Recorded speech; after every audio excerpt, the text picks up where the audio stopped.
Hello everyone, I'm making this video to give you my thoughts on the latest piece of content in Star Wars The Old Republic. I did make a poll on my new community thingy to see what people think, and I seem to agree with the majority so far. It was not a very good, I don't even want to call it a chapter at this point. The things I'll give you my opinion on will be the solo mode of the Flashpoint and the story that we had with Terran Shan. First off, the Flashpoint. This was arguably the worst Flashpoint in the whole game.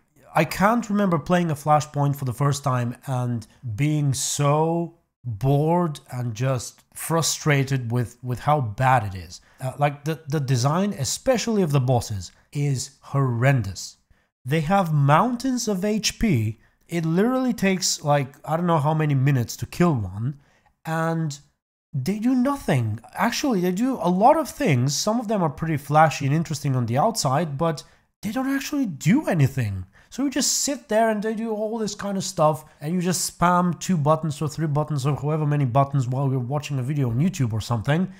And it's just a long and pointless grind. If any of you remember the release of Shadow of Revan, I think it was called Shadow of Revan, where you actually had to fight Revan and the boss fight was bugged, and only a few people managed to do it before the patch that fixed it.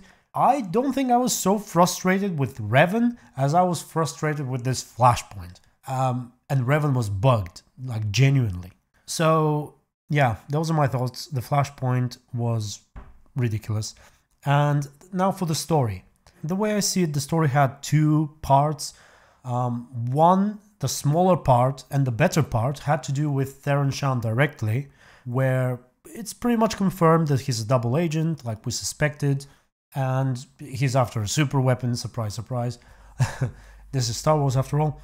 And, that was good information, but it was very short and really much less than what I expected. I mean, I had 2 characters lined up, a dark side and a light side character who both romanced him, waiting for some action, some drama, some whatever, and we got nothing. And the other part was about the traitor among the Chiss and the reintroduction of Temple. I don't know, maybe it's because I don't like Temple all that much, but I think that was a pretty weak reintroduction. If you look back at how Vet came back, or Gold, or Kaleo, Jorgen, and so on, those were handled much better, I think. And you might say, well, those were part of paid chapters, and to that I have 2 things to say. One, well, I'd rather have to subscribe to play something that I like rather than play something I don't like. And 2, Dorn and Quinn came back in free content, and that was still much better. Even on the female Imperial agent, it wasn't that special. I suppose on a male one, if you romance her, that would have been better, but otherwise, nothing significant. And as for the Chiss, the choice that you had to make with Aristocra and Syndic, I didn't care much about it. Maybe it's because it was 2/3 into the Flashpoint, and by that point I was done.